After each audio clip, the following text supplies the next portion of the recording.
Ahora que también nos preparamos para tomar la palabra de Dios, su palabra, queremos siempre hacerlo con esta oración. Así es que acompáñenme, por favor, y decimos: Señor, en este momento dispongo mi corazón y mi voluntad para ser oidor y cumplidor de tu palabra en obediencia. Guíame con tu Espíritu Santo para ser transformado a la imagen de tu Hijo. Es verdad que la vida se explica y se amplía cuando nosotros pensamos en los opuestos, en los sentidos opuestos. Se nos da a entender mejor un concepto por lo opuesto de lo que nos han dicho. Si yo les pregunto a ustedes, ¿qué es lo opuesto de alto? Entonces, la respuesta es bajo. Si les pregunto a ustedes, ¿qué es lo opuesto de rápido? La respuesta es lento o despacio. Si yo les digo, ¿qué es lo opuesto de lo dulce? La respuesta es amargo. Si les digo, ¿qué es lo opuesto de lo bonito? Entonces, la respuesta es feo. Ahora, es que la vida se explica y se amplía por los opuestos.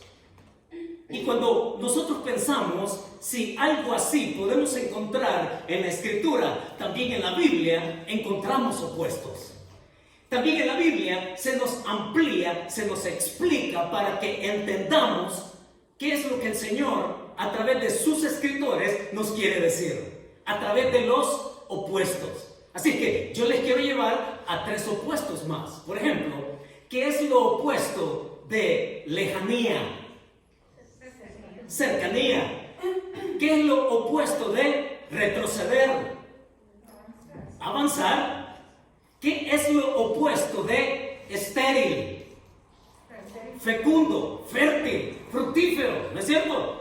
Entonces, a través de los opuestos, nosotros también podemos encontrar, aprender y ampliar los principios que un escritor nos quiera decir en la palabra. Y ese es el caso el día de hoy. Ese es el caso del escritor a la epístola a los hebreos. Porque al él proponernos los opuestos que él quiere abordar el día de hoy, lo hace con la intención de que nosotros seamos conscientes de algo. Y para ser conscientes de algo, esto de la conciencia, no solamente se trata, mis hermanos, que la conciencia sea la capacidad de lo que nosotros tenemos alrededor y que lo podamos entender. La conciencia no solamente se trata también de conocer de inmediato lo que nosotros somos. La conciencia nos hace a nosotros también actuar de tal manera que podamos ser coherentes. Por eso es que decimos, ¿no? Actuamos en plena conciencia, es decir, con todas nuestras facultades normales. Y el día de hoy, a través de tres opuestos, el escritor nos quiere llevar a una gran verdad de lo que ya empezamos a ver el día domingo anterior. El día de hoy nos situamos en Hebreos capítulo 13 otra vez. Y en el versículo 11 al 16, él va a tratar con tres opuestos. Pero para empezar, nosotros tenemos que tener claro qué intenta él decirnos. Y lo que él quiere decirnos es que nosotros no distorsionemos nuestra conciencia. No distorsionemos nuestra conciencia de algo real, de la experiencia espiritual que llegamos a tener con Jesucristo. Y a cada uno nos dice: no distorsiones esa realidad, esa experiencia, esa bendición que se convierte en la gran verdad que él quiere destacar el día de hoy. Para que nos situemos entonces en el contexto nos lo da el versículo 10. El versículo 10 ha dicho que tiene que ver con cercanía. Cercanía es lo opuesto de lejanía. Y él ha dicho en el versículo 10 que nos hemos acercado y que hemos encontrado algo. Nos hemos acercado no a un lugar, no a un altar, no a algo, sino a alguien. Y ese alguien es Jesucristo. Entonces, en esa cercanía que Él nos ha dicho ya, continúa en el versículo 11 y 12 y nos va a poner el primer opuesto, el primer principio. Y en los versículos 11 y 12 que tienen ustedes a la vista, dice así, y síganme por favor porque miren de qué manera lo explica con la primera palabra que usa en el versículo 11. Dice, porque los cuerpos de aquellos animales cuya sangre a causa del pecado es introducida en el santuario por el sumo sacerdote, son quemados fuera del campamento. Por lo cual también Jesús, para santificar al pueblo mediante su propia sangre, santificar al pueblo mediante su propia sangre, padeció fuera de la puerta. ¿Cuál es el opuesto acá? Lo que nos va a decir el escritor ahora es que Dios tiene una plena complacencia. Dios se complace por completo cuando nos acercamos por fe. Y note que la primera palabra en el versículo 11 es porque. Es una palabra explicativa. Él pasa a darles una ilustración. Y mis hermanos, en el versículo 11, lo que Él está diciendo y que yo les voy a resumir en este momento es aquel ritual que por años el pueblo de Israel vivió allá en el desierto y después en Jerusalén, en el templo. En el primer caso en el tabernáculo y después en el templo. Pero cuando vamos a este espacio, allá en el desierto, en el tabernáculo, el pueblo de Israel se congregaba allá afuera. Y el único autorizado para ir a ese lugar santísimo era el sumo sacerdote. Entonces, sucedían dos cosas ahí, y las menciona acá. Un elemento que era líquido y un elemento que era sólido. Era el sumo sacerdote, y les cuento cómo era el asunto. Era el sumo sacerdote que entraba al lugar santísimo y que ofrecía dos sacrificios. El primer sacrificio era por sus propios pecados, porque el sumo sacerdote era tan pecador como el resto que se había quedado afuera. Y luego de ofrecer ese sacrificio por su pecado, entonces él procedía al segundo sacrificio, que era introducir la sangre a ese lugar santísimo. Y en esa plancha de oro llamado el propiciatorio, el sumo sacerdote vertía ese líquido rojo. Vertía la sangre y esa sangre cubría por completo el propiciatorio, el elemento líquido. Y todo esto acontecía a cortina cerrada. Y todo esto acontecía mientras el pueblo estaba allá afuera, esperando que este hombre cumpliera con aquel ritual. Y una vez terminado, entonces, oigan, era un asunto de gozo, de alabanza y de gratitud, porque cuando el sumo sacerdote salía del lugar santísimo y se exponía a todos ellos, el hecho de que saliera con vida de ahí era señal para ellos como pueblo de que Dios se había alegrado de recibir aquel sacrificio. Cuando veían al sumo sacerdote salir, ellos se alegraban y se gozaban, porque entonces ellos tenían conciencia de que Dios había escuchado, Dios había recibido el sacrificio, Dios se había complacido de ello. Y mis hermanos, aquí entonces este primer principio, que Dios se complace por completo cuando nos acercamos en fe, es porque ocurría otra cosa. No solamente era de introducir la sangre al lugar santísimo, sino también era que se hacía con el cuerpo muerto. El cuerpo muerto de ese animal era tomado y entonces era llevado a un lugar específico fuera de la ciudad, y en ese lugar el cuerpo de este animal era quemado, era reducido a cenizas. Y cuando el pueblo veía aquello, entonces tenía conciencia de que un animal inocente había sido tomado así, de manera involuntaria, y llevado y sacrificado, y que su sangre había sido derramada ya, y que ahora su cuerpo era resuelto, quedaba perdonado. Es que cuando nos acercamos a Dios en fe, ese cuerpo de ese animal muerto representaba la vergüenza del pecado. Por eso es que había tanta alegría. Era el famoso Yom Kippur. Era el día de la expiación, en donde el pueblo se gozaba en colectivo y en grande del gran perdón que Dios les había concedido de sus pecados. Entonces el pueblo de Israel, y cada uno en particular, era consciente de que hubo una víctima que fue entregada. Eso es lo que describe el versículo 11. Y cuando Él les pasa a explicar eso, oigan, en ningún momento ellos desconocían tal cosa. De hecho, ellos habían vivido de esa manera, con ese ritual, año tras año. Ellos habían vivido de esa forma.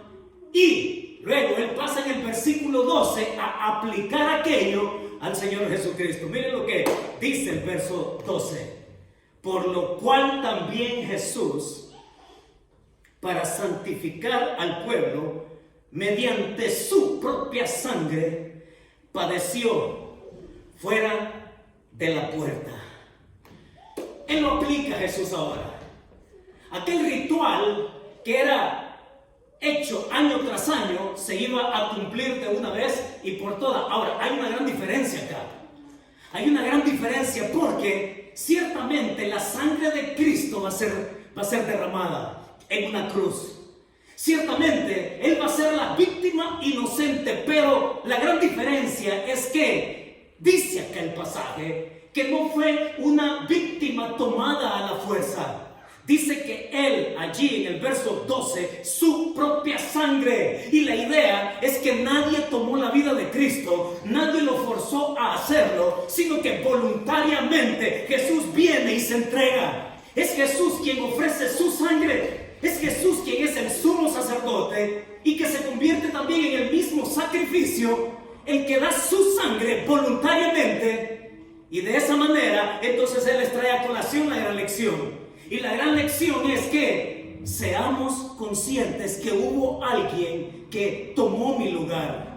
Alguien quien fue mi sustituto. Alguien que derramó su sangre por mi pecado. Y cuando el escritor explica todo esto, entonces ellos tienen que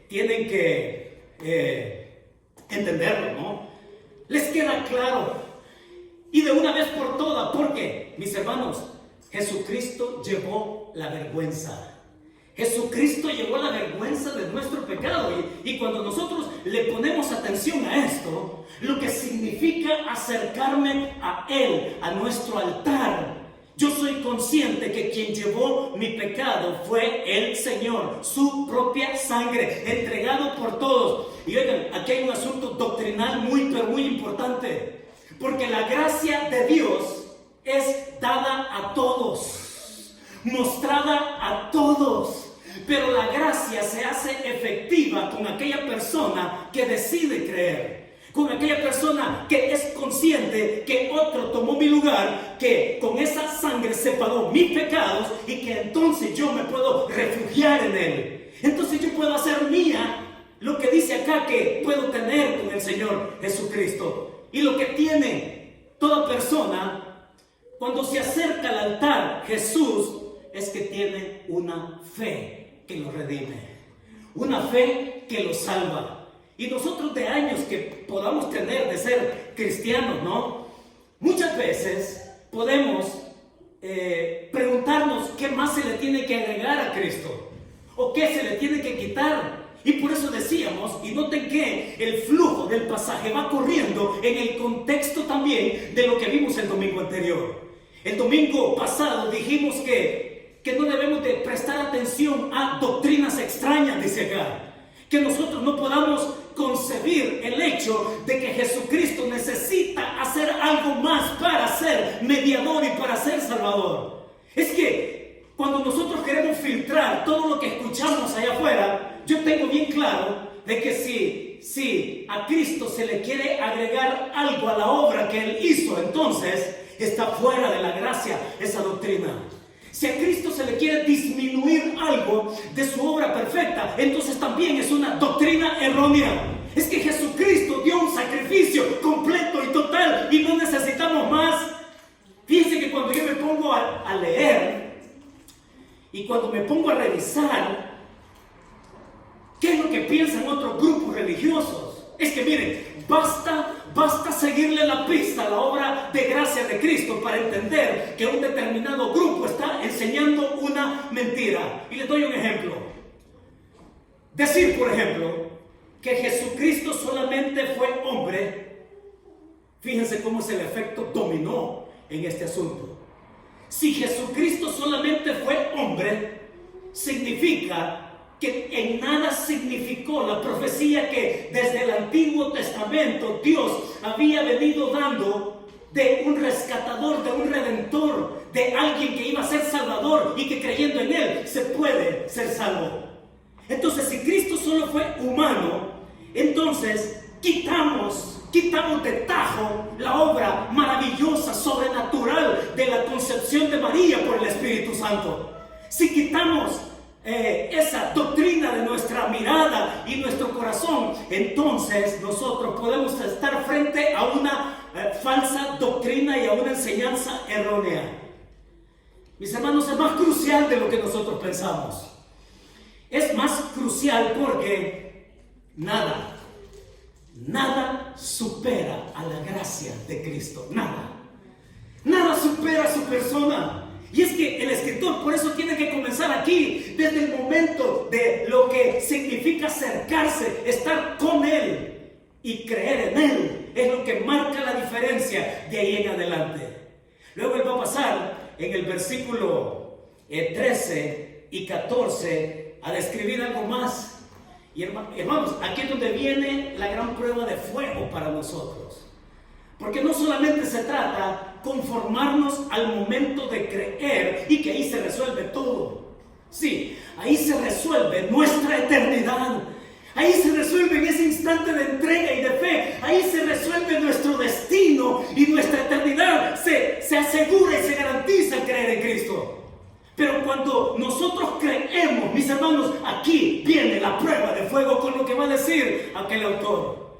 Miren lo que el verso 13 y 14 nos ofrece en este otro opuesto. ¿Sí? El primer opuesto era de lejanía, cercanía. Y Dios se complace cuando nos acercamos en fe a través de su Hijo Jesucristo. El segundo opuesto está en el versículo 13 y 14 y dice el escritor, salgamos pues a Él fuera del campamento, llevando su vituperio, porque no tenemos aquí ciudad permanente, sino que buscamos la porvenir. Esto es donde nos ponen el terreno a todos, donde todos estamos por igual. Mis hermanos, desde el momento de creer hasta el momento de encontrarnos con Él, y noten los polos que Él ofrece acá. Desde el momento de creer hasta el momento de encontrarnos con Él hay una gran travesía. Y en esa travesía, entonces el otro opuesto, ¿sí? Que decíamos, ¿no? El opuesto de retroceder, ¿cuál es? Avanzar. Y Él dice ahí en el versículo 13, vamos pues. Salgamos pues. Y el principio, mis hermanos, es que Dios también se complace por completo cuando avanzamos siendo redimidos.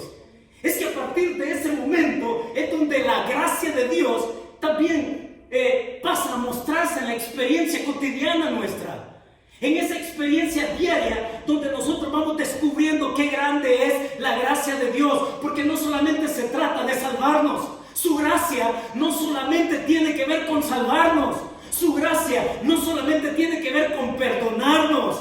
Su gracia tiene que ver con vayamos a Él, caminemos con Él. Y veamos algunos detalles ahí en el versículo 13 y 14. Porque el escritor está diciendo, salgamos pues a Él. Fuera del campamento, llevando su vituperio. Vayamos pues, salgamos, porque lo que nos avergonzaba, que es el pecado, ya no tiene por qué avergonzarnos, porque ya hubo alguien que tomó mi vergüenza del pecado. Y entonces yo puedo caminar con Él e ir hacia adelante. Es interesante, pero noten la palabra que usa ahí el versículo 13 al final. Llevando, dice, su vituperio. Otras versiones hablan y dicen llevando su deshonra. Y la versión en inglés usa la palabra reproach, reproche. Y la palabra que se usa acá en el original, en el texto original, tiene que ver con la consecuencia que sufre alguien por algo. La consecuencia que sufre alguien por algo. En este caso es Jesús sufriendo la vergüenza. Es Jesús sufriendo el desprecio por el pecado que cargó de todos nosotros. Y entonces el escritor dice, bueno, una vez salvo, camina, avanza como redimido ya. No tienes por qué avergonzarte. Lo que haya sido en toda tu vida ya no cuenta, porque en Cristo nosotros podemos decir que somos nuevas criaturas. En Él es el único que nos garantiza y dice, de acuerdo, Gloria, borrón y cuenta nueva. Con cada uno de nosotros, miren, nos pueden reprochar cualquier cosa, pero levantar la cara y en los méritos de Jesucristo decir, sí, yo fui eso. Sí, yo fui eso. Pero la garantía de que Jesús perdona y que Jesús acepta y que Jesús no excluye, cuando venimos a Él a recibir su gracia, entonces podemos caminar. Venir, vayamos pues, dice. Salir de donde te encontrabas, desde la vergüenza de tu pecado, venir al gran objetivo. Y el objetivo acá en el pasaje es el mediador. Y el objetivo aquí con Él es, sí, el que nos salva y el que nos perdona. El que nos encamina pues hasta allá, dice, porque no tenemos morada permanente acá. Mis hermanos, en este trajín, en este ínterin, entre ser salvo y estar en su presencia, miren, cuánto sufrimiento, ¿no? Cuánto dolor. La vida que se vuelve sufrida, dolorosa, llena de ansiedad, miedos, incertidumbres, dudas, decepciones, traiciones. Dígame, ¿qué más se sufre en esta vida? Dígame, ¿qué más se tiene en esta vida? Por eso es que algunos bien lo han sabido llamar, ¿no?, el valle de lágrimas. El salmista lo describe como, aunque ande en valle de sombra de muerte. Es que caminamos por este mundo que es un valle de sombra de muerte. Mis hermanos, todo esto junto nos puede distorsionar nuestra conciencia. Todo esto nos puede distorsionar la realidad de la presencia de Dios en nuestra vida. ¿Cuántas veces hemos querido renunciar? Vamos, a fuerza de ser sincero, a mí más de alguna vez se me ha ocurrido realmente renunciar. Cuando enfrentamos las decepciones, cuando viene aquel sufrimiento que creemos que es inaguantable, cuando la ansiedad nos come por dentro y por fuera, cuando después nos situamos en el punto en donde no hayamos qué hacer y pareciera como que nos arrinconamos en la esquina y estamos ahí confinados a la nada. Es que ¿quién no ha querido renunciar en más de alguna ocasión? ¿Se le ha pasado a usted por la mente renunciar? Ahora, hay algo que quiero contarles. Esta experiencia yo la tengo guardada dentro de las 3 que me han causado mayor angustia. ¿Saben? Y esto sucedió en un día sábado. Y fíjense que, ¿cómo sería? Qué contradictorio, ¿no? Porque ocurrió el día sábado, un día soleado, en el lugar que se conoce como el lugar más feliz del mundo, Disneylandia. Allá estábamos. Disneylandia estaba a reventar, tanta gente, ¿no? De eso que tienen que poner en las pantallas cuando uno va de camino, ¿no? Que está lleno, ya no vengan. Pues ese día sábado pasamos por una experiencia, oigan, que yo la tengo dentro de mis primeras 3 que me han causado angustia. ¿Y saben qué fue? Es que estábamos ahí en la zona, en el parque, donde es especial para niños pequeños. Nuestros hijos estaban pequeños. ¿Y saben qué pasó ese día? Por un asunto de segundos, pero un descuido de segundos, Diego, que tenía 3 o 4 años, se nos perdió. Se nos perdió Diego. Y nos quedamos preguntando. Miren, quiero serles sincero, que en esos 4 minutos que duró el extravío de Diego, yo envejecí 5 años. Tal fue mi angustia, porque, oigan, yo no estaba razonando. Bueno, podía razonar mi angustia de querer encontrarlo, ¿sí? Pero mi angustia era que él no era capaz de razonar su propia necesidad de estar perdido. Y miren, fueron 5 minutos angustiantes que yo hubiera querido tener 1000 ojos para rodear todo mi entorno y ubicarlo en algún lugar, porque indefenso, 4 años, en medio de tanta gente, toda una multitud. ¿Y dónde? ¿Cómo? Y miren, no les puedo explicar esa sensación tan fuerte, tan terrible para mí. Y es que uno puede hasta llegar a pensar lo peor, ¿no es cierto? Y de pronto, allá a los minutos, venía uno de la seguridad del parque con Diego en brazos. Venía con Diego en brazos. Y cuando yo lo veo, miren, el alma me regresó al cuerpo. De veras, les digo, mi alma regresó a mi cuerpo. Volví a ser yo. Tuve un desgaste emocional, mental, físico, orgánico y todo lo que quieran. Fueron 5 minutos terribles para mí, que yo no hallaba qué hacer como papá, que trataba de explicarme la urgencia y que trataba de entender la urgencia de él de estar perdido en medio de tanta gente extraña y que finalmente fue encontrado. ¿Por qué les cuento esto? Porque muchas veces nosotros podemos pasar por situaciones que nos arrancan la mayor angustia desde nuestro interior. Pero hay una gran diferencia, mis hermanos. Hay una gran diferencia. Porque cuando nosotros caminamos desde que recibimos al Señor Jesucristo y caminamos por esta travesía que se llama vida, dure lo que dure para cada uno, hay algo bien cierto. Que no vamos a estar exentos de cualquier situación que nos doblegue en cualquiera de nuestras áreas en nuestra vida. Pero hay otra cosa también que es bien cierta, y es esta, que el Señor está con nosotros. Y la gran diferencia a la cual le quiero referir es esta. Es que, ¿sabe? Dios no se pone nervioso cuando usted la está pasando mal. Dios no le tiembla el pulso cuando la está pasando mal.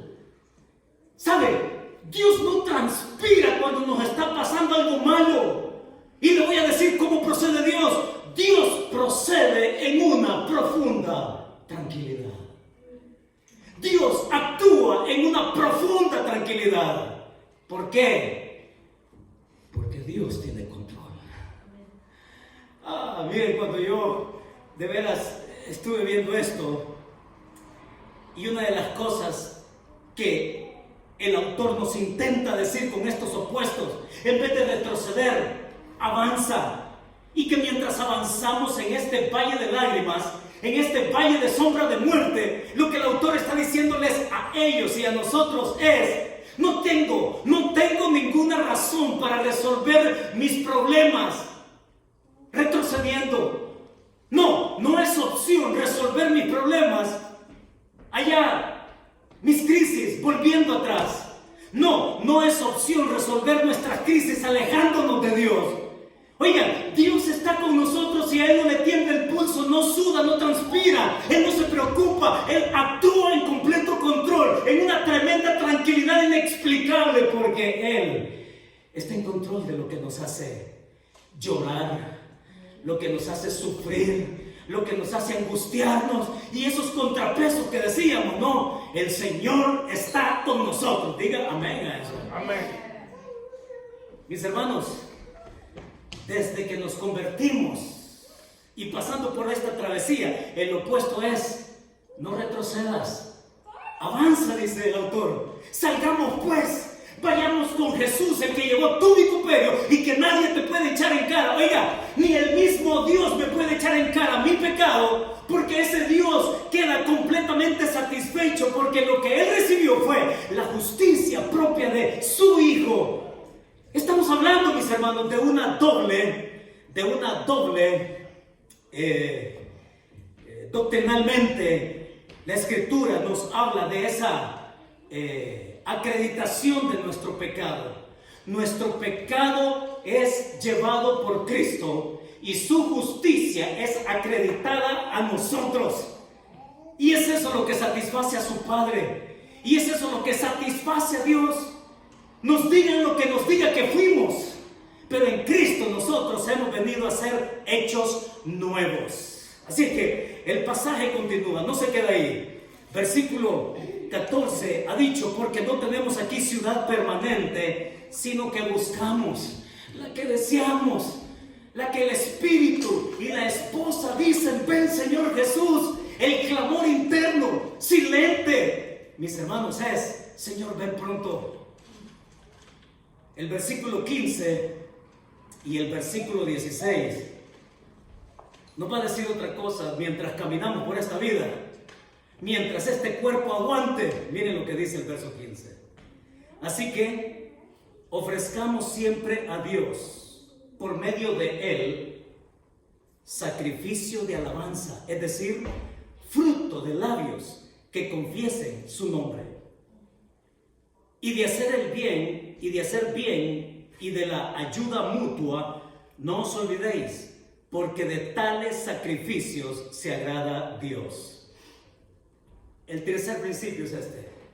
Sí, el gozo de Dios es completo, mis hermanos, cuando rendimos los frutos de su gracia en nuestra vida. Sí, hermanos, disfrutamos la gracia de la salvación y Dios se goza con eso. Pero también Dios, su gozo es completo cuando rendimos los frutos de su gracia mientras transitamos por esta vida. Y entonces Él va a decir algo aquí hermoso. Atención a esto, porque ustedes, sí, o los que me escuchan, que gustan seguirme con el texto griego, oigan, la palabra, la expresión, la frase que dice aquí en el versículo 15, por medio de Él, es enfática en el texto griego. Aquí el autor está diciendo que por cuanto nosotros asumimos su superioridad, por cuanto nosotros asumimos que Él es único, por cuanto nosotros asumimos que no hay otro como Él, que es capaz de tomar nuestro pecado y tratar con Él y saber cómo hacerlo, en vista de que no hay otro más y que nosotros asumimos su grandeza y que asumimos su exclusividad en nuestra vida, dice aquí el autor, por medio de Él. ¿Por medio de Él qué? Por medio de Él, dice, ofrezcamos siempre a Dios sacrificio de alabanza. Miren, hermanos, podemos tener muchas razones para estar agradecidos, sí, pero si recordamos y si somos conscientes de que nos ha salvado el Señor, todos los días tendríamos que decirle: Señor, gracias por tu perdón en mi vida. Gracias, Señor, por tu redención en mi vida. Gracias, Señor, por la vida eterna que me has concedido y que me has regalado. Ni siquiera he ganado, ni siquiera la he merecido. Señor, ha sido por tu gracia en concedérmela al venir y acercarme con aquello que te complace, que es creer en tu Hijo, como el único mediador que tú me has dado. O sea, cada día tenemos una gran razón para estar agradecidos. Y también Él va a decir ahí, sacrificio de alabanza. Es decir, fruto de labios que confiesan su nombre. Otra manera, mis hermanos, otra manera de complacer a Dios con estos frutos de la gracia: confiéselo a otros, dígaselo a otros. Sí, miren, hay tanta gente perdida allá afuera, pero tan perdida allá afuera, que piensan que pueden ser salvos por las obras que ellos hacen, que piensan que pueden ser salvos por alguien más asociado a Jesucristo para complementarle su obra. No, cuando nosotros hablamos de lo que el texto acá nos dice, confiésalo.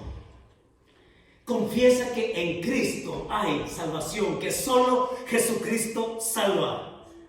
Fruto de labios que confiesan su nombre. Y el verso 16 dice, y de hacer el bien y de la ayuda mutua, no os olvidéis, porque de tales sacrificios, dice, se agrada Dios. Asumimos, sí, la superioridad de Cristo. Pero también, mis hermanos, asumimos nuestra responsabilidad con los demás. Esto es interesante, porque Santiago también va a hablar de esto mismo. Santiago va a decir que las obras no nos sirven para agradar a Dios cuando se trata de ser salvo. Se es salvo por la fe, por la gracia. Sí, pero las obras sí nos justifican delante de la gente. ¿Se da cuenta la diferencia? Las obras no me sirven para nada delante del Dios Santo y que eso justifique que yo sea salvo. No, está diciendo que sí, las obras me justifican delante de la gente como fruto de la gracia de ser salvo en Él. Entonces, para buscar la complacencia de Él, dice ahí el versículo al final, en el versículo 16, de tales sacrificios se agrada Dios. Aquí estamos, hermanos. Tres opuestos que en conclusión nosotros podemos decir, ¿no? Lo opuesto de lejanía es cercanía por fe en Cristo. Lo opuesto de retroceder es avanzar. Vayamos pues con Cristo mientras nos dure el tiempo en esta tierra. ¿Saben, mis hermanos? Yo les decía en casa esta semana, oigan, si me muero esta semana, tranquilos, ¿ok? ¿Sabe por qué? Porque en el mes de diciembre nosotros nos infectamos con el COVID. ¿Y sabe qué me ha quedado a mí como consecuencia del COVID? O sea, yo soy alguien que corro 6 millas diarias. Ya lo tengo aquí, y en fin, 6 millas diarias, 1 hora. Pero a consecuencia del COVID, ¿sabe qué secuela me ha quedado? Me ha quedado un déficit de resistencia. De esa fatiga que se sienten en los síntomas cuando estuvimos con el COVID. Esa sensación de fatiga y jadeante. Miren, lo que me ha quedado a mí es esa secuela de déficit de resistencia. Así que yo salgo a correr y ¿sabe qué me pasó esta semana? Corriendo, intentando correr las 6 millas. Oye, me había corrido una y ya estaba pero jadeante, con una falta de resistencia. Y me sucedió otro día que hasta me mareé y me tuve que detener. Me tuve que detener porque mi organismo no está para correr 6 millas. Y de pronto, investigando un poco, también descubrí que los atletas de alto rendimiento acá en Estados Unidos los están llevando de a poco, aquellos que también fueron contaminados con el COVID. Los están llevando en entrenamientos dosificados, escalonados para lo que va a ser los Juegos Olímpicos en Tokio en el mes de junio. ¿Por qué? Porque no pueden resistir entrenamientos de alto rendimiento. ¿Y por qué cuento esto? Porque, mis hermanos, yo me puedo morir en cualquier rato. Y les digo en casa, no, hey, si me muero, tranquilos. ¿Ya? Es que, mis hermanos, estamos tan pero tan expuestos en esto que se llama vida, en este trajín, que sea lo que sea, como tengamos que llevarlo y como tengamos que terminarlo. El escritor está diciendo, ¿no? Vayamos, continúa con él. Cualquiera sea el instante que te toque irte de este mundo o de este país a la presencia de Dios, prepárate, estate listo, camina, avanza. Sí, con el Señor, porque de eso se trata la vida cristiana. La vida cristiana, ese es el concepto, ¿no? Pero la vida espiritual es caminar con Cristo. Así que nada de retroceder, sino de avanzar. Y nada de ser estéril, sino siendo fértil. Así, fecundo, fructífero. Y la gran verdad con que el autor se nos va el día de hoy es esta. La gran verdad que nos deja todo este pasaje del 11 al 16 es: Avancemos con Cristo, mostrando los frutos de la gracia en nuestro camino. Avancemos con Cristo, mostrando los frutos de la gracia en nuestro camino. Mis hermanos, a mostrar entonces los frutos de esa gracia. Y con eso oramos. Padre, muchas gracias, porque no podemos llegar a otra conclusión, Señor, que no sea la que tú nos ofreces en tu palabra. Que esta verdad, Señor, de haberte conocido, tengamos conciencia diaria que tu Hijo Jesucristo tomó nuestro lugar. Él voluntariamente ofreció su sangre. Él fue el sacerdote, Él fue el sacrificio. Él fue el que llevó nuestra vergüenza de nuestro pecado. Señor, que siendo redimidos podamos caminar. Y yo oro para que las circunstancias que estamos teniendo cada uno, de cualquier índole, Señor, que podamos recordar que tú eres el Dios que está en control, que actúa, Señor, en completa tranquilidad, porque tú estás en control. Y que eso nos anime, Señor, a tener claro en nuestro corazón que nuestro avance es lo que te complace. Y mientras lo hacemos, Señor, mueve nuestro corazón para confesar a otros que solo en Jesucristo hay perdón y salvación eterna. Y que mientras caminamos y avanzamos, Señor, que podamos mostrar la gracia que tú nos has dado,